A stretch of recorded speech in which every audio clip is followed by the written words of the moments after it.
When it comes to dating, there are no guarantees. But if you have ever been through a traumatic breakup at the hands of a dismissive avoidant or anyone who you believed was in it with you for the long haul, you may have reached a point where you would prefer never to date ever again rather than risk experiencing that intense distress that you now know comes along with being discarded. You thought you could trust your ex, so how do you trust your own judgment anymore? How do you trust anyone anymore? Well, the reality is, when you're first getting to know people, you can't. Hello friends, my name is Maria, and for almost 20 years, I naively gave a lot of people the benefit of the doubt, but the only person it ever benefited was them. I had a pattern of becoming attracted to someone and then rushing a relationship.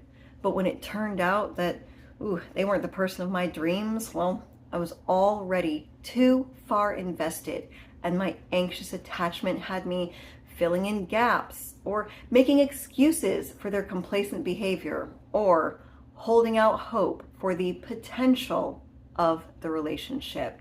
Meeting new people is always a risk, but what if you could bypass old patterns and boost your odds of detecting incompatibility and unavailability before you're so attached that you can hardly leave?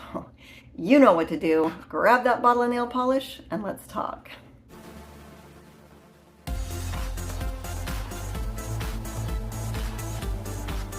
It's Valentine's Day today, and if you are going through a breakup today, I first want to say I am very sorry, and you will be okay. I'm sure if you are on this channel, you know what it feels like to accidentally get tangled up with someone that you didn't realize was a dismissive avoidant. And now you're in this whole gray area with them. They're not even treating you very well. You might not even like them anymore. But your anxious wounds are making you feel like you cannot leave this situation. One of the big issues that I believe we as anxious people have is we still feel like we owe something to people even if they have already broken up with us. And of course, this is completely reinforced by X-back videos or videos about dismissive avoidance on YouTube that tell you, oh, you've been discarded? Well, now is the time for you to hold strong and always be there to make sure that your dismissive avoidant ex feels safe. And I'm telling you, this is a big part of the problem for anxious people. We feel like we can't let go. But you know what another big problem for us is? We love so big. And while I in no way see this as a character defect, I do believe this is how we get sucked into those videos and believe the lies that we're being fed, that we need to be there for people who have discarded us. As anxious people, we put so much care and meaning into things. Our romantic feelings are a powerful force of love.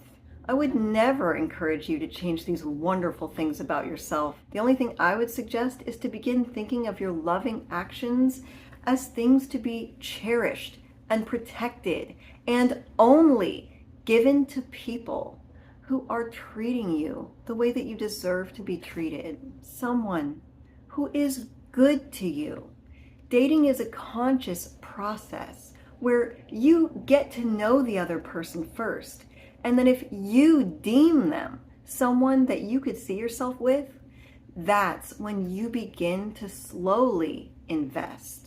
Maybe one of the best gifts you can give yourself for Valentine's Day is admitting that because of some trauma in your past or some junk that you haven't been able to work through yet, you might not have the best judgment right now when it comes to other people. And you make the commitment to get to know people for longer than you normally would have. I have a video that'll link down below. It's called Trauma Blindness. You can't see red flags that to other people might be waving right in their face. But if you grew up where you were generally gaslit all the time, They're not as obvious to you. And no, it's not your fault. But I'm trying to tell you, as someone who has experienced the same kind of stuff in my dating life, it helped me to begin to take dating one date at a time, staying in that moment and taking things at face value. They accepted a date with you, great. Then you know that they are at least interested enough to accept a date with you. And they showed up, wonderful. Even better information, they are interested enough to show up and not blow you off. If they are texting you and you're not always the one texting, it means that they are thinking of you during the day and they want to talk to you at least that much, right?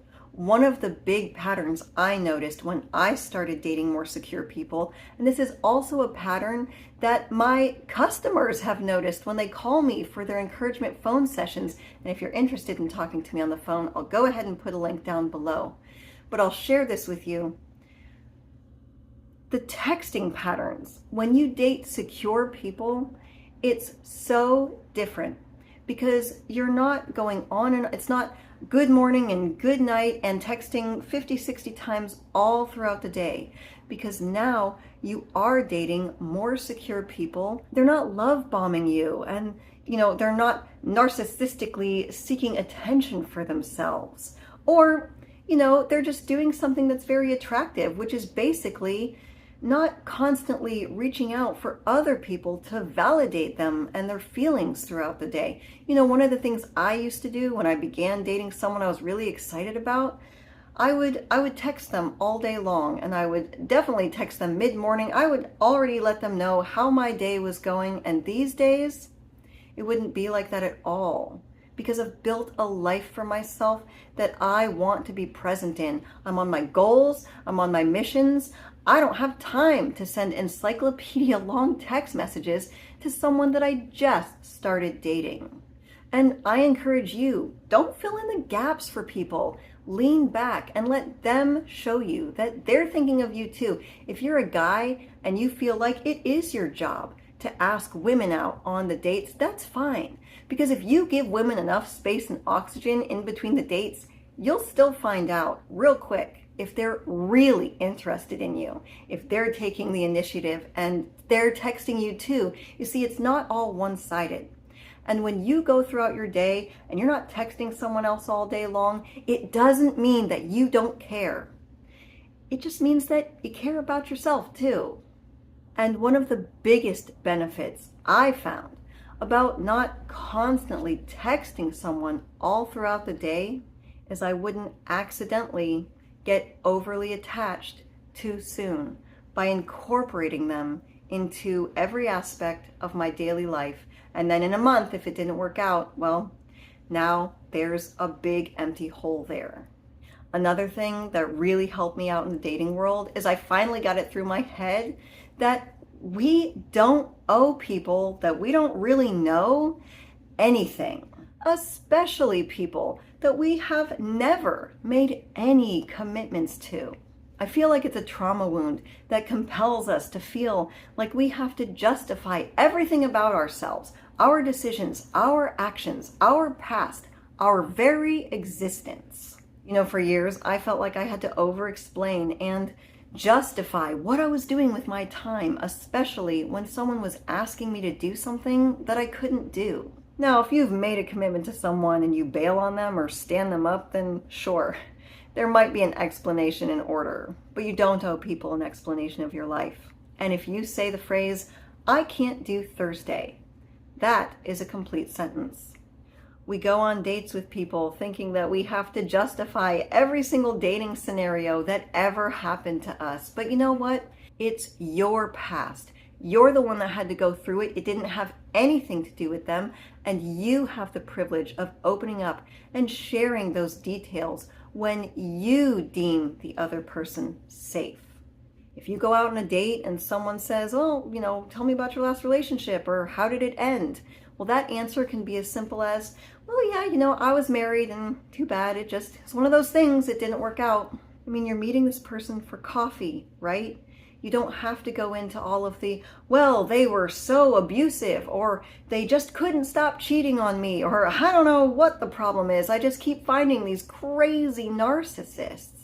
And if you are someone whose past, if you're going out into the dating world wearing your past right there on your sleeve, or your trauma becomes your identity in the dating world, you can't, like, it doesn't take very much for you to bring it into the conversation, or you can't talk about it without your blood pressure rising.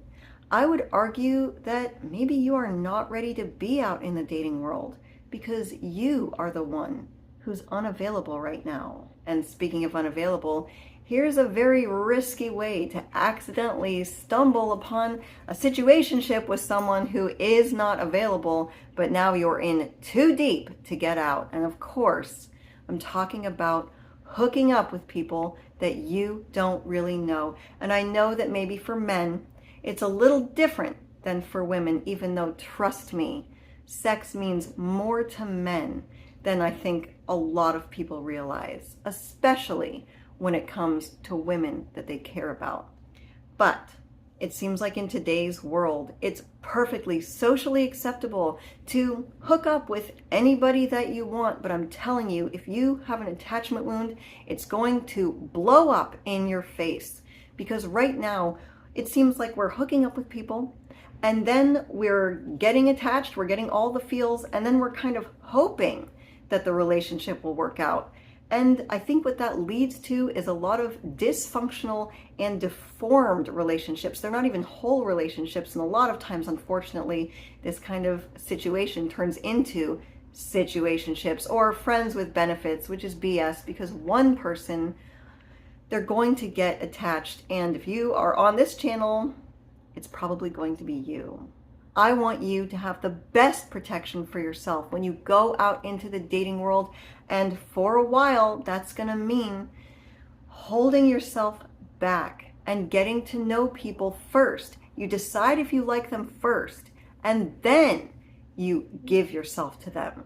You don't give yourself to someone and then try to make the relationship work, because now your chemicals are screaming at you to bond with this person, and you might not even like them that much, but that's how it works. We have to stop hooking up and hoping that it'll all work out in the end. And I know that it gets confusing because I'm sure you're out with a guy who's acting like he's very into you in that moment, but it does not mean that they are committing themselves to you. And there is a big difference. And while we're on the subject, just because someone is drunk and sleeps with you does not mean that they want to be your boyfriend or your girlfriend, or that they like you. Oh, but here's the fun part.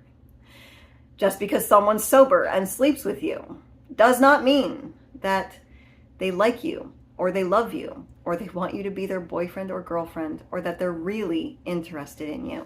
I used to think that if someone slept with me, it meant they must really like me, or I was finally getting closer to them. And I wanted to throw this in here because I have talked to people in the past, especially, like I said, women, who think that just because a guy sleeps with them, now they're dating. Now they're boyfriend and girlfriend. That's him making a commitment to them. And I've actually run into this with guys too, who they like a girl a lot, and maybe they hook up and now they think that they're officially dating, but that's not what makes it dating. It's just hooking up. And that's why hookup culture can be devastating for people who get attached.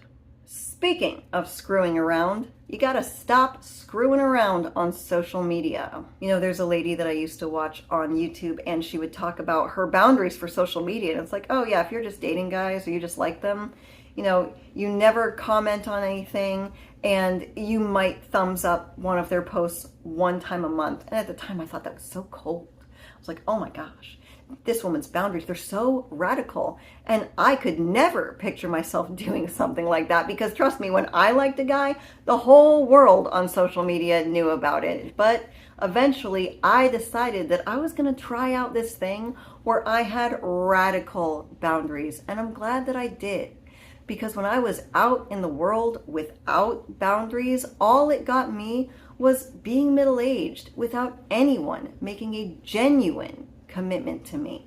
You see, fun, laid back, cool with everything, Maria? Yeah, that didn't work. And what I found out is I didn't need to prove how funny or interesting I was to anyone on social media. I could still be fun, laid back, cool Maria, but I could do it in person with a man on a date that we were both enjoying. I decided social media was mainly for family and very close friends. And I also believe that this made me more of a mystery. Now, if you're a guy, I've never been a guy, but I will say, I feel like the best thing you can do as a guy, you accept the requests from women who are interested in you, but don't crowd them when it comes to social media. If you are constantly or relentlessly in someone's face all day long, it's unattractive. I believe that for men and women across the board, there are certain actions that are not attractive, and throwing yourself at someone is universally unattractive. Welcome to the other half, where we know attraction is not just about looks. We also have to take care of the inner half. Because if we don't have confidence in what we have to offer, then we're not going to know that it's fine to show people in basic ways that you are interested in them. We're just offering too much of ourselves right off the bat. Now, I'm not trying to be a Debbie Downer. I'm just trying to arm you with some knowledge. There are some lessons I've had to learn the hard way. And if I can help you sort of bypass those lessons, because trust me, you're going to learn plenty of your own. And for the people viewing this video today, if you would be kind enough, if you have one or two lessons that you have learned in your dating life, please share them with other people who are viewing this video who, because of their own traumatic past, they don't understand some things yet.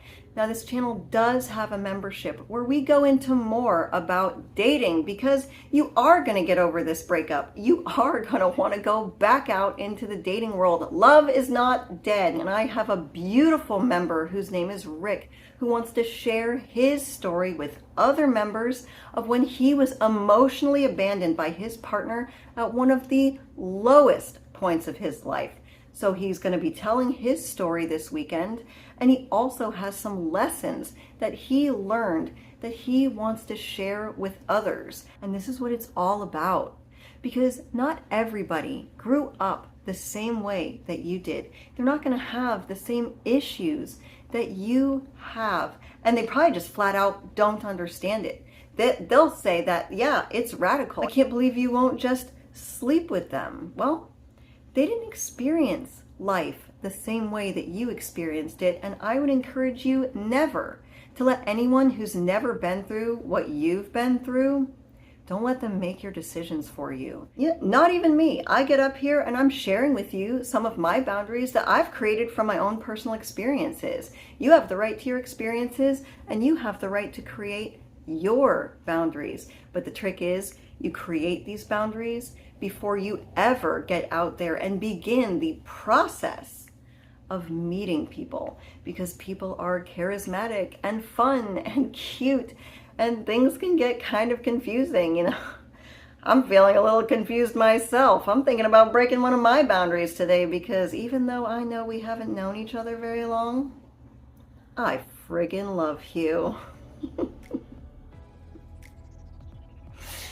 Happy Valentine's Day. My name is Maria Adriana. You did not have to live my life, but I certainly hope you can learn something from it. As always, thank you for visiting the other half.